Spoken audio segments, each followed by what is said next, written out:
have a couple of notes here for Objective 3 on probability and sampling. We're going to be looking at compound probability, which is when you have two events. When you have two events and you're finding the probability of both of those things happening, you have to multiply the probabilities together. So you're going to find the probability of the first event, and you're going to multiply that with the probability of the second event.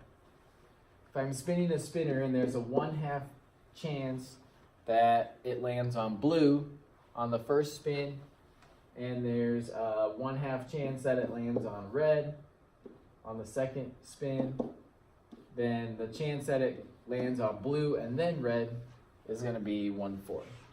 Okay, that's compound probability. You multiply them together to get the probability of both of those things happening.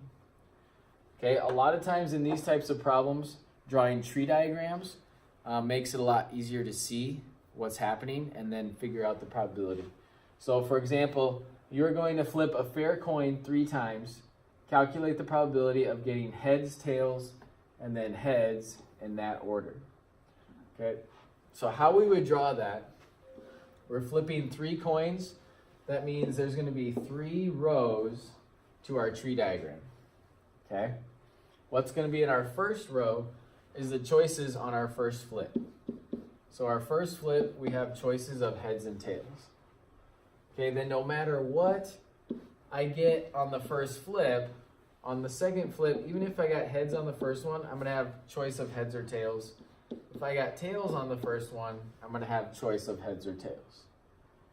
Okay, and then on the third flip, no matter what I got on the first 2, I still have the same 2 choices.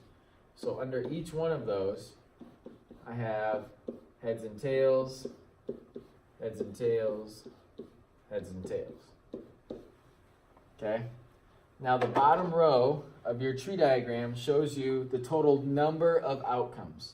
So you can count how many are on the bottom. That's how many are possible. 1, 2, 3, 4, 5, 6, 7, 8. So 8 possible outcomes or combinations. And then to figure out what those are, you follow along through the tree diagram, kind of like a Plinko board. Okay, so I could trace this. This would be one combination if it was heads, heads, heads. Another combination would be heads, heads, tails. And then it could be heads, tails, heads. And then heads, tails, tails. Like that. So you can start to see how you go through to find all the different combinations. So let's say we were trying to figure out the probability that all 3 of the flips landed on heads. There's only one that has 3 H's, or all 3 heads.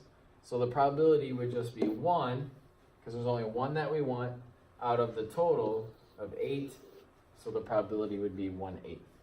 Okay, there's going to be a lot of story problems where setting something up like this is going to be really helpful to find the probability. All right, let's look at some examples.